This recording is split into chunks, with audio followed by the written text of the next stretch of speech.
Hi, Vanessa Callahan here, founder and lead coach of Raising Our Resilience and our year-long immersion program called the Family Foundations Immersion. So excited. We have a wonderful new cohort of folks coming in and a lot of returning grads who are going to be in their second, third, and even fourth year of mentorship starting in July. If that's something that you've been curious about, what is this year-long program, Vanessa? Please let us know. Drop a comment. Let me know in the chat. Okay. All right. So today, why are transitions so difficult for kids? I've got 5 reasons for you and some top tips about what parents can do to really smooth out those transitions. Transitions sometimes are the number one and can be the number one source of power struggles between parents and their caregivers and their children. What I've seen is that oftentimes it's when we want our kids to be doing something different than what they're doing that children push back the most, that they ignore, that they bargain, that they negotiate, and we get stuck in these dynamics where, man, we really wish they would just go to the next thing, right? Would you just brush your teeth? Would you just get dressed? Would you just get up and put your shoes on? Would you please just finish your food? Would you please just, right? And we can find ourselves in these situations daily, hourly, or even every 5 to 10 minutes. So no matter where your level of stress is with this one, there's something in here for you. But I want you to know especially that if this is something that you're experiencing quite frequently, we can go beyond this tip video, and I have a free webinar coming up that will be a perfect fit for what you need right now. Okay. All right. So diving in. So the first reason why kids have a hard time transitioning is that they're incredibly absorbed in the present moment, which means that whatever they're doing is oftentimes almost like in this bubble of reality, that this is what their universe is about right now. This is everything that they're interested in, that they care about, that is happening for them. And they're often so in the present moment that they're not necessarily anticipating what's coming up next or even connected to the reason why we might do anything differently, particularly if they're enjoying what they're doing or they're really in the middle of really feeling like they're in the middle of a process. For example, in the middle of creating something, in the middle of watching something, in the middle of being in a scene that has a lot of sensory sort of stimulation, right? So like they're checking out a butterfly in the corner of the garden. Kids, and this is often why we love being around children and why it can be so joyful, is that they really are capturing the moment with their imagination, with their senses, and oftentimes are pretty unburdened by the past or the future. And we love that about children. It's often, those are the little memes and videos and moments that we capture that we get to enjoy with them that makes being around young people delightful. However, what does this do when it comes time to change the scene, to interrupt the activity, to separate from the screen, right? It means that we are actually asking them to perform a pretty big task. And so what I would recommend, my top tip for this one, is that we embrace the need for children to have some assistance with making transitions and really treat them as almost their own event. Because when we don't do this, here's what happens. If we have the expectation that a transition is only going to last 3 to 10 seconds or less than a minute, or even less than 5 minutes in some cases, we're setting ourselves up for a power struggle because we're asking them to perform a cognitive activity that actually takes a bit more assistance and time than we're allowing for it. I mean, imagine anybody saying, here, finish these 3 math problems in 2 minutes, when really they take 10. What happens to you? What happens to your nervous? How do you feel about the person who's giving you this task? How willing are you to do these things? Occasionally we rise to the challenge, right? And we're like, okay, I'm going to do my best and see what happens. But generally, it's not a very good fit. The expectation and the task itself, the time and effort it takes. So the more we can embrace that children need time to transition, the better off we're going to be. And building those things into our routines and learning specific ways to motivate them intrinsically from within to get excited about not only the activity of transitioning, but what comes next is sort of the secret sauce of a well-run household, a well-run classroom, and just sort of meeting kids where they are, what they really need. I can't tell you the number of times I've been consulting at schools and they ask me, Vanessa, take a look at our classroom. How can we improve? What do you see? That the very first thing we need to address is having ample time for transitions. So there's nothing else you get out of this talk right now. Take a look at your expectations for how quickly kids can transition, and consider dialing up the level of support and time that you allow for these transitions as your very first baseline step. Now, to bring in motivation hacks and things like that, we actually have a special event coming up that we really want you to have access to, 5 motivation boosting habits that actually eliminate power struggles that are perfectly aligned with transitions. It's like what you want to do in the moment to move things along. And so I'm going to make sure that everybody has that right now instead of waiting till the end, so that in case people have to go or they just are, don't want to wait, here it is. Okay, go ahead and sign up for that. It's free. It's on June 15th. You'll love it. There are replays if you need to, but you can get live coaching if you come to the session. Okay, so number 1, embrace and understand that kids are absorbed in the present moment. They need they need more time, and they need some support to move through the transition. Now, these next 4 tips and next 4 reasons why transitions are hard are going to address how we support kids in transition, because it's not necessarily obvious and intuitive. Actually, a lot of parenting is not obvious or intuitive. It's almost like you figure it out and then they're already on the next stage, right? Which is why people like me and my team exist, mentors, people who've worked with hundreds of families and put in their 10,000 plus hours. We kind of already know, like, ooh, we kind of know what's going on. So here are 4 things to look for, okay? So the first one is, you've got to understand that kids are really operating from limited life experience. And because their prefrontal cortex is still developing, they're not always able to even draw on past experiences.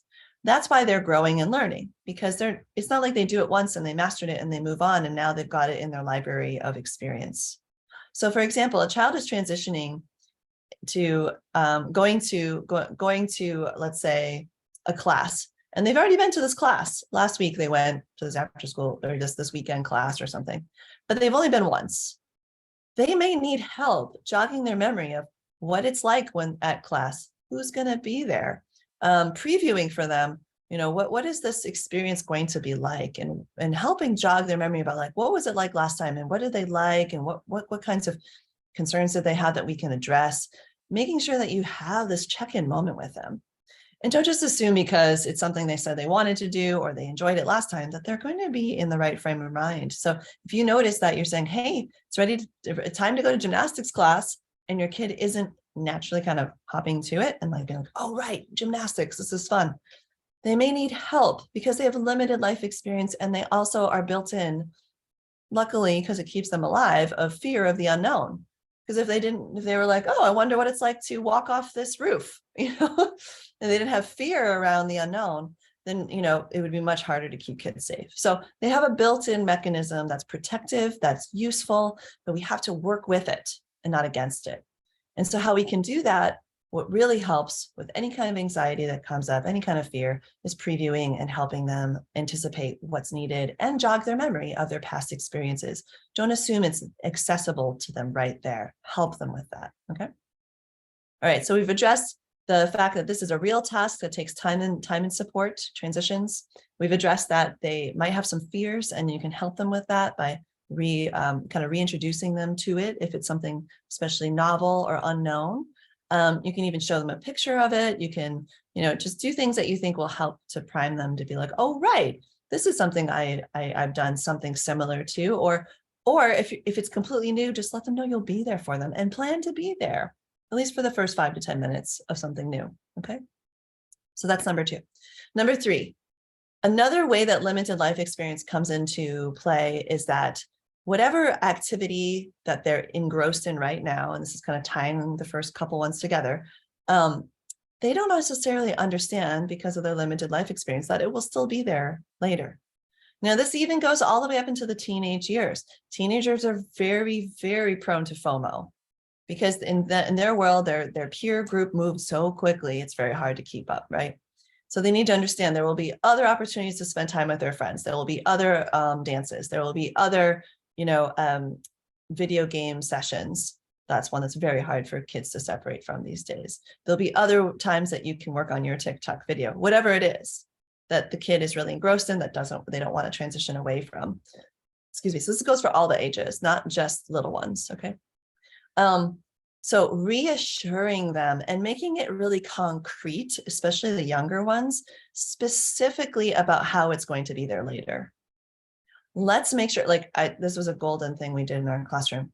Let's make sure we put your creation on a tray and put your name on it, so everybody understands that they're not to touch it, that it's yours, and that we'll save this for later. You'll get to work on this later. And I'll say, how about we even make sure that you clean up quickly from lunch so that you can be first in the door so you can get back into this, right? It's really true that kids have a hard time separating with things that they're midway through. We all do, actually. We can all relate to this. You're halfway through a show that you really are interested in the plot, or a movie. You're halfway through a project and your creativity is flowing and you really wish you could just keep going. Like I remember just talking to somebody yesterday who says, if I start on my music at night, I can't go to sleep until I finish the song. And I'm like, well, how is that helping with your sleep schedule? But when inspiration strikes, kids, and it does a lot for children, they need help separating with that activity and understanding that it's okay to put a bookmark there. It's okay to put a pause. As a matter of fact, it's a life skill to know when to put a pause in and when to keep going. So helping them with that support, again, takes a little time. And, so the name tag tray idea, you can riff off of that. You can also even put it on, sometimes I like to write it down somewhere where they can see it on a schedule even. I know you're really busy the next few days and you're really worried you're not going to get back to your Lego set because, so-and-so is visiting, blah, blah. Why don't we put it on the calendar that I'm going to pick you up an hour early from school this day, or before you have to start your chores on Saturday, you can have an extra hour of playtime.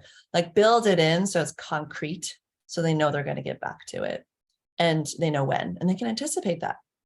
It's very reassuring, and it kind of helps your whole nervous system go, okay, it's going to, this is not the end, because it can feel forever and always, especially if your kid is in the middle of a transition and there's something that's flaring for them emotionally. So just watch out for that and bring in some of that reassurance. Okay. Another reason why transitions are hard for kids, and this is kind of two parts. This is when it feels a bit more like it's on purpose. It's not just sort of an automatic reaction. Even though they may not be consciously doing it, there are two ways that kids can get really stubborn about transitions or about doing anything. And again, I really encourage you to sign up for our free session, the 5 motivation boosting habits that eliminate power struggles. That's coming up on June 15th. I'll put it in the chat again in case you haven't seen it. You're going to want to really look at these hacks, okay? Because they're going to go beyond what I can cover in these 2 tips, obviously. An hour and a half of motivation research condensed for parents versus the next 2 to 3 minutes. So please keep working on this if this is something that you think would be really helpful for eliminating power struggles. Okay, so the 2 ways that kids can get really stubborn are when it gives them something else that they want from you, okay? So they may be having what Rudolf Dreikurs has coined as the mistaken goals of behavior. They may actually be resisting a transition to get attention, or resisting a transition to get more power. Now, if either of these are in play, or sometimes both, transitions are a perfect time to get a lot of attention, because guess what? Nothing gets to happen until they decide to move on, and they've got your full attention, whether positively or negatively, trying to move them along to transition. And guess what? If it's for power, what happens if they dig in and say no? Well, they get to assert their autonomy and their sense of agency, and they get to feel empowered in their resistance, right? So there are 2 clues I want you to look for these.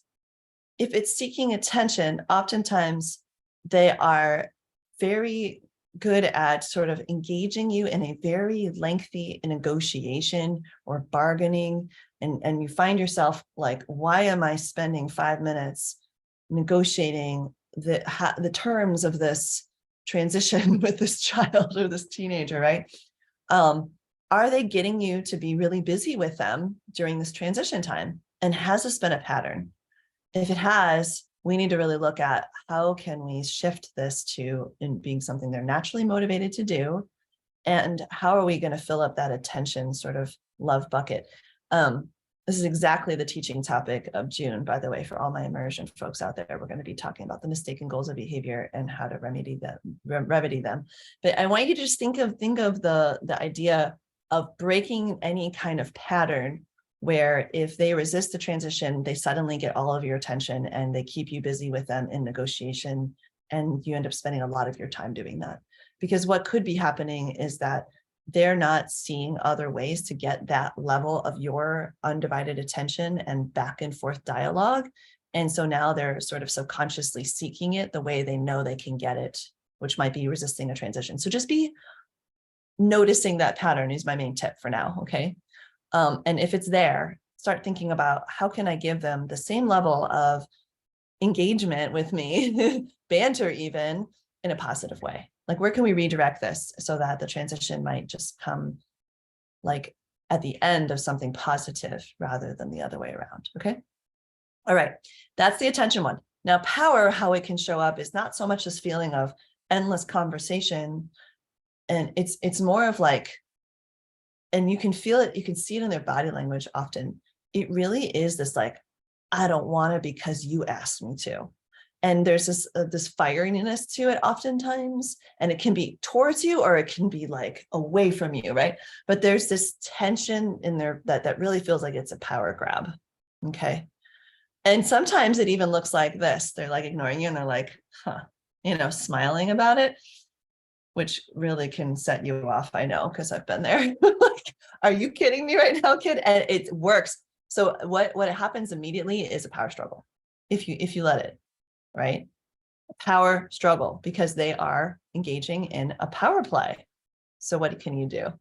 You can, what my favorite thing to do to diffuse a power struggle, and I'll go over five more ways in the training on the 15th, but one of the things I can give you right now is you just sort of let it not, you can just kind of acknowledge it's happening and say, honey, this doesn't work with me. You're like, I am happy to, and like have a back and forth with you about anything else, but yeah, we don't do this about whether or not it's time to go to bed. Like, bedtime is bedtime, and you just sort of acknowledge it and kind of almost laugh, like, nice try, honey, and then you shift to things that we'll go over more on the 15th, like where you can build in positive power with like autonomy hacks with lots of choices and like all these ways we can empower our kids to have that sense of like agency and influence where they don't have to get it from you this way. And a lot like the attention seeking pattern, I just want you to notice, is this something that your kid almost automatically does when you ask them to transition or make requests of them? Is the no coming quickly? Is the crossed arms, the digging in?